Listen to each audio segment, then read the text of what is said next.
Making of a Nation, a program in special English.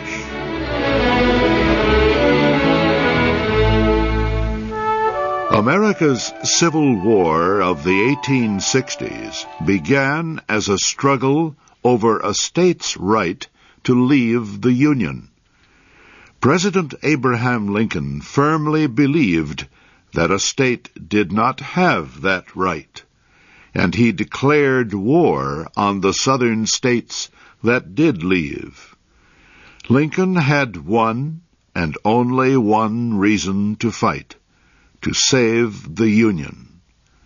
In time, however, there was another reason to fight: to free the Negro slaves. I'm Harry Monroe. Today, Kay Gallant and I continue the story of how President Lincoln dealt with this issue.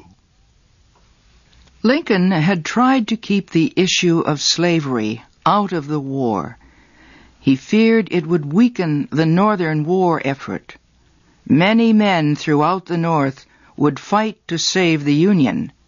They would not fight to free the slaves. Lincoln also needed the support of the 4 slave states that had not left the Union: Delaware, Kentucky, Maryland, and Missouri.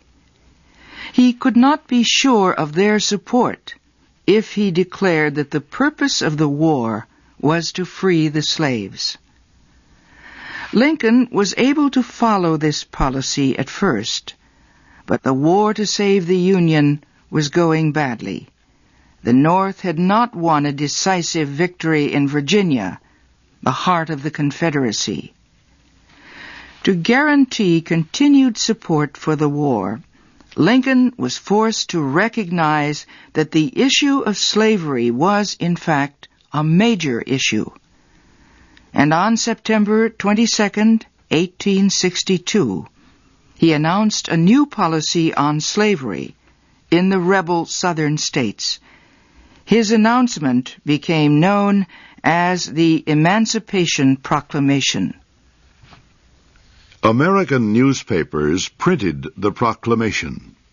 This is what it said: I, Abraham Lincoln, President of the United States and Commander-in-Chief of the Army and Navy, do hereby declare that on the first day of January, 1863, all persons held as slaves within any state then in rebellion against the United States shall then become and be forever free. The government of the United States, including the military and naval forces, will recognize and protect the freedom of such persons, and will interfere in no way with any efforts they may make for their actual freedom. For political reasons, the proclamation did not free slaves in the states that supported the Union, nor did it free slaves in the areas around Norfolk, Virginia, and New Orleans, Louisiana. Most anti-slavery leaders praised the Emancipation Proclamation. They had waited a long time for such a document. But some did not like it. They said it did not go far enough. It did not free all of the slaves in the United States, only those held by the rebels. Lincoln answered that the Emancipation Proclamation was a military measure. He said he made it under his wartime powers as Commander-in-Chief. As such, it was legal only in enemy territory. Lincoln agreed that all slaves should be freed. It was his personal opinion, but he did not believe that the Constitution gave him the power to free all the slaves. He hoped that could be done slowly, during peacetime. Lincoln's new policy on slavery was welcomed warmly by the people of Europe. It won special praise in Britain. The British people were deeply concerned about the Civil War in America. The United States Navy had blocked Southern exports of cotton. The British textile industry, which depended on this cotton, was almost dead. Factories were closed. Hundreds of thousands of people were out of work. The British government watched and worried as the war continued month after month. Finally, late in the summer of 1862, British leaders said the time had come for them to intervene. They would try to help settle the American dispute. Britain would propose a peace agreement based on Northern recognition of Southern rights. If the North rejected the agreement, Britain would recognize the Confederacy. Then came the news that President Lincoln was freeing the slaves of the South.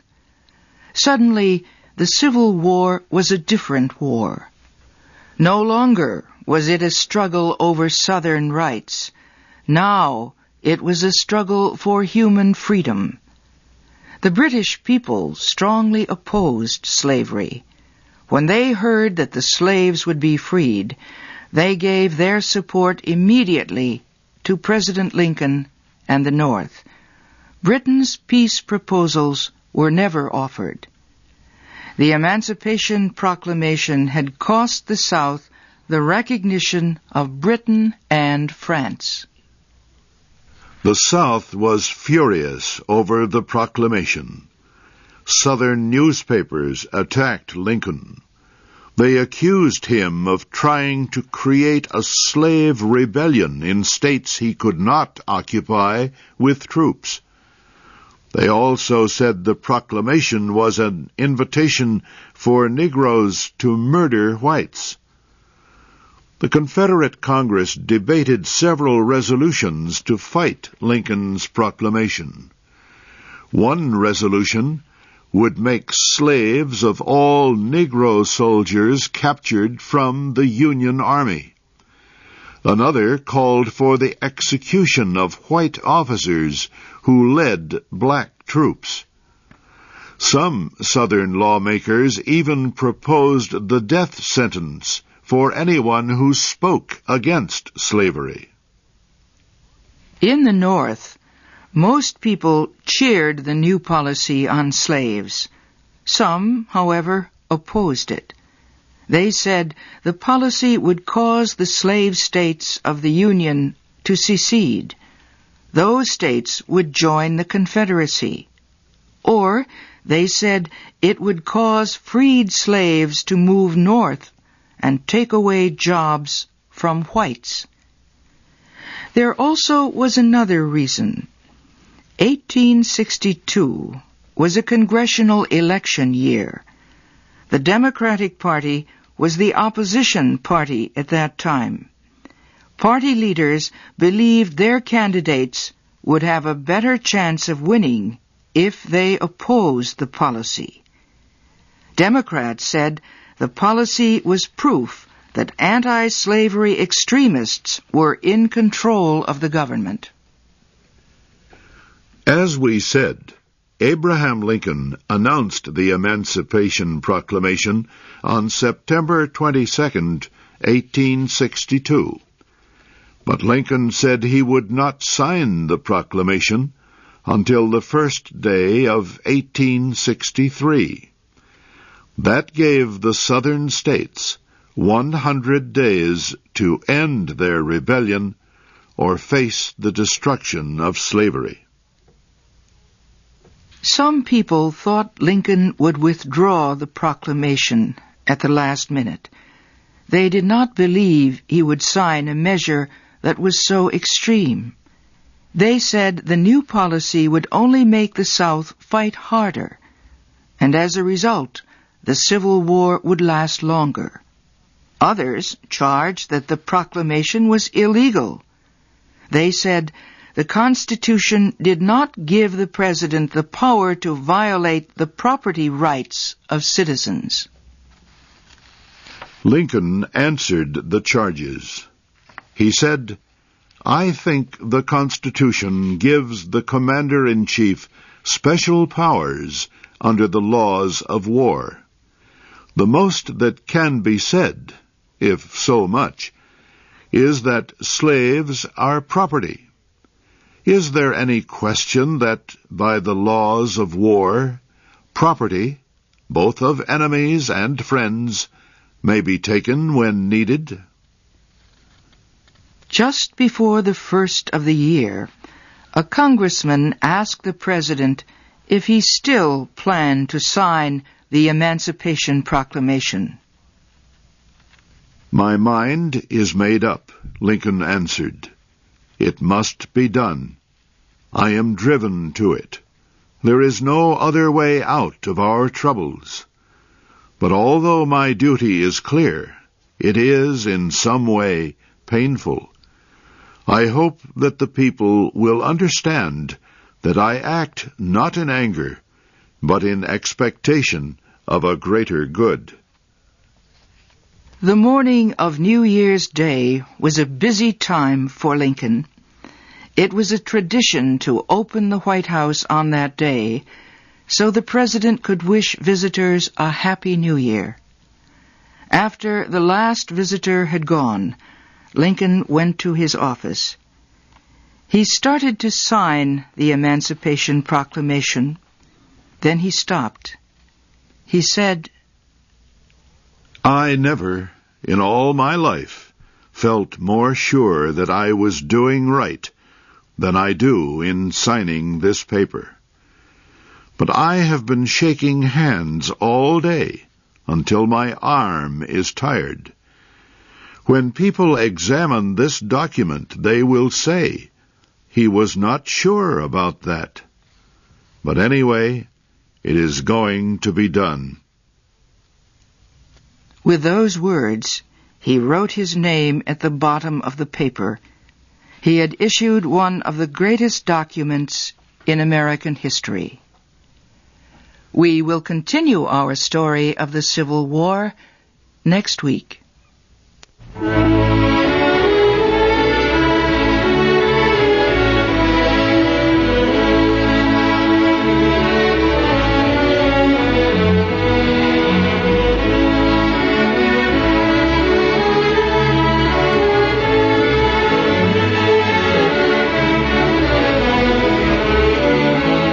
You have been listening to the special English program, The Making of a Nation. Your narrators were Kay Gallant and Harry Monroe. Our program was written by Frank Beardsley.